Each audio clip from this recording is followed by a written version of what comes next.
चाय बनी कि नहीं निर्मला? मुझे काम पर जाने में देर हो रही है। जी बाबा, बस 2 मिनट रुकिए, चाय तैयार ही है। ये है निर्मला, जो इस छोटे से घर में अपने गरीब माता पिता दीपेश मनीषा के साथ बड़ी गरीबी में अपना जीवन बिता रही थी।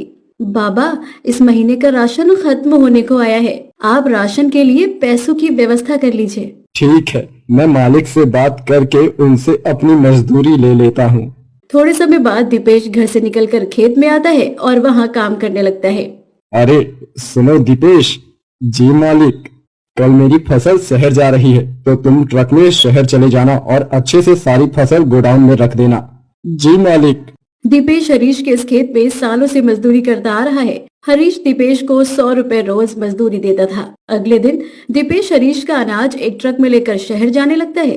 दीपेश के साथ ट्रक ड्राइवर भी था। तभी थोड़ी दूरी पर जाते ही उस ट्रक के साथ एक भयानक सड़क दुर्घटना हो जाती है। इस हादसे में दीपक के दोनों पैर जीवन भर के लिए बेजान हो जाते हैं। कुछ दिनों बाद, ये क्या हो गया हम गरीबों के साथ भगवान जी? क्यों मेरे पति के साथ इतना बड़ा हादसा हो गया? अब कैसे होगा हमारा गुजारा भगवान जी? माँ, आप रोइए मत, मैं हूं ना। मैं बाहर जाकर काम करके पैसे कमाऊंगी और आपका और बाबा का पालन पोषण करूंगी। घर में काम का जरिया केवल दीपक ही था, पर अब वो भी जीवन भर के लिए अपाहिज बनकर चारपाई का सहारा बन चुका था। अब परिवार का पेट पालने के लिए अगले दिन निर्मला गांव में काम की तलाश में घूमने लगी, पर गरीब निर्मला को कोई भी काम नहीं दे रहा था। तभी वो हरीश के पास आती है। नहीं बिटिया, ये काम तेरे बस का नहीं है। खेतों का काम बहुत कठिन होता है और ये काम केवल मर्द ही कर सकते हैं। काका जी, मुझे काम की बहुत जरूरत है, मैं कोई भी काम करने को तैयार हूँ। माफ करना बेटा, पर मैं तुम्हें काम नहीं दे पाऊंगा। निर्मला उदास होकर वहाँ से गाँव आती है। मुझे तो कोई भी काम नहीं दे रहा, अब हमारा गुजारा कैसे चलेगा? निराश मन लिए निर्मला अपने घर आती है। अगले दिन निर्मला गांव में एक मनोहर नाम के आदमी के ढाबे पर आती है और वहां पर काम मांगती है। हाँ, मुझे बर्तन धोने वाले और सफाई काम करने वाले की जरूरत है। क्या तुम ये काम करोगी? जी मालिक, करूंगी। तभी निर्मला उसी समय से मनोहर के ढाबे पर सफाई का काम करने लगी। मनोहर इस काम की उसे 100 रुपए रोज देने लगा। धीरे धीरे समय गुजरता गया। निर्मला बड़ी ईमानदार और लगन से मनोहर के ढाबे पर काम करने लगी। मनोहर के ढाबे पर हर समय ग्राहकों की भीड़ जमा रहती है। उसके ढाबे की सबसे पसंदीदा डिश थी चिकन बिरयानी, जो बहुत ही स्वादिष्ट थी। मालिक कितना अच्छा चिकन बनाते हैं, वाह कितनी खुशबू आ रही है खाने से। निर्मला रोज मनोहर को खाना बनाते हुए देखती थी। कुछ दिन बाद निर्मला ढाबे पर टेबल साफ कर रही थी। तभी एक शराबी आदमी निर्मला का हाथ पकड़ता है। क्या जाने मन, तेरे इन कोमल हाथों से जरा मेरे भी शरीर की सफाई कर दे। छोड़िए मेरा हाथ, छोड़िए। मालिक, मालिक यहाँ आइए। निर्मला शोर मचाने लगती है, जिसे सुनकर वहाँ लोगों की भीड़ जमा हो जाती है। क्या हुआ निर्मला? मालिक, ये आदमी। अरे ये कैसी लड़की को तुमने ढाबे पर रख लिया मनोहर भाई? ये लड़की जानबूझकर मेरे ऊपर गिर रही है और मुझे धीरे से कह रही थी कि मुझे 2000 रुपए दे, वरना मैं चीख चीख कर सबको कहूंगी कि ये आदमी मुझे छेड़ रहा है। नहीं मालिक, ये झूठ बोल रहा है, इसने मेरा हाथ पकड़ा था। लोगों से पैसा ऐंठने का अच्छा धंधा बना रखा है तुम लोगों ने। अरे मुझे नहीं खाना है इस ढाबे पर खाना। चमन वहाँ से चला जाता है। मालिक, मेरा विश्वास कीजिए। ये सब क्या है निर्मला? एक अच्छी लड़की समझकर मैंने तुम्हें ढाबे पर काम से रखा और तुम मेरे ग्राहकों के साथ ऐसा खेल खेल रही हो। इसी समय मेरे ढाबे से निकल जाओ और कल से यहाँ आने की तुम्हें कोई जरूरत नहीं। मालिक, ऐसा मत कीजिए, मुझे काम से मत निकालिए मालिक। मनोहर रसोई में चला जाता है। ये देखकर निर्मला खूब रोने लगती है और रोते रोते ढाबे से बाहर आती है। ये क्या हो गया मेरे साथ भगवान जी? कितनी मुश्किल से तो एक काम मिला था और अब वो भी मेरे हाथों से चला गया। अब मैं क्या करूंगी? निर्मला अपने घर आती है और अपने माता पिता को बीता सारा हाल सुनाती है। अरे उस शराबी आदमी का कभी भला नहीं होगा, हमारी बच्ची पर झूठा आरोप लगाया उसने। ये दुनिया ऐसी ही है मनीषा, यहाँ किसी से किसी की तरक्की नहीं देखी जाती। काम के चले जाने से निर्मला काफी दुखी हो जाती है। अब अगले दिन से निर्मला फिर से नए काम की तलाश में घूमने लगी। एक शाम निर्मला के घर उसके बचपन की सहेली कोमल आती है। कैसी हो कोमल, बड़े दिनों बाद आई हो। शहर जाकर तो तुम मुझे भूल ही गई हो। अरे क्या बताऊं निर्मला, ससुराल में काम इतना रहता है कि कहीं आने जाने का समय नहीं मिलता।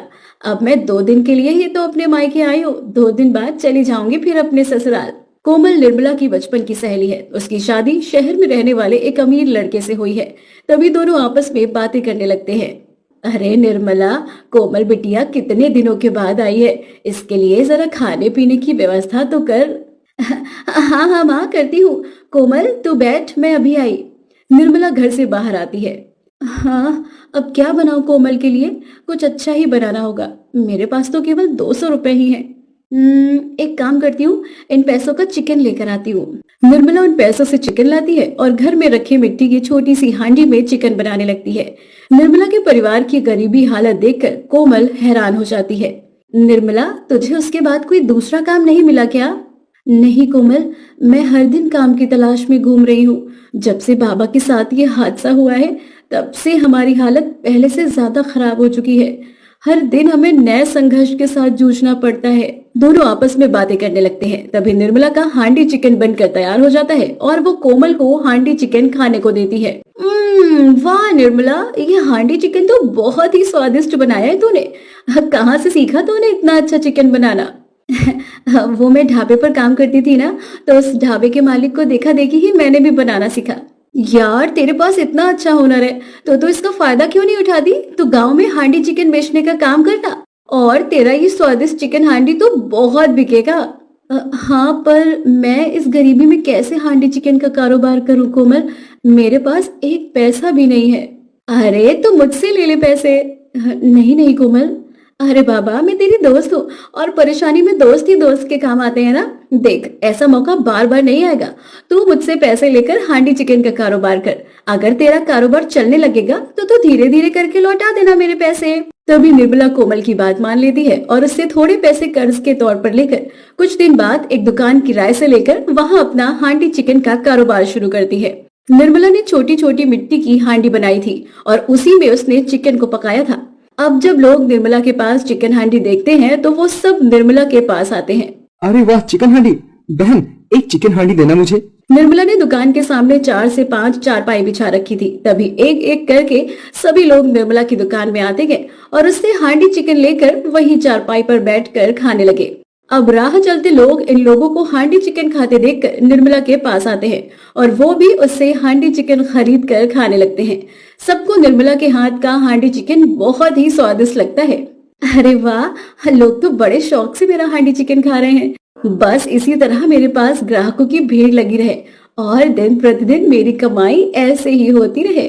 उसके बाद पूरे दिन में निर्मला के सारे हांडी चिकन बिक जाते हैं और उसकी अच्छी खासी कमाई भी होती है। उसके बाद अगले दिन से मनीषा अपने हाथों से मिट्टी की हांडियां बनाने लगी और निर्मला को लाकर देने लगी और निर्मला उनमें चिकन बनाकर लोगों को खिलाने लगी। अब हर दिन निर्मला के पास काफी ग्राहक आने लगे और हर दिन उसकी अच्छी खासी आमदनी होने लगी, जिसके बाद निर्मला कुछ ही महीनों की कमाई से अपना सारा कर्ज, अपनी सारी गरीबी दूर कर देती है और हांडी चिकन का कारोबार करके खुशी खुशी अपना जीवन बिताने लगती है।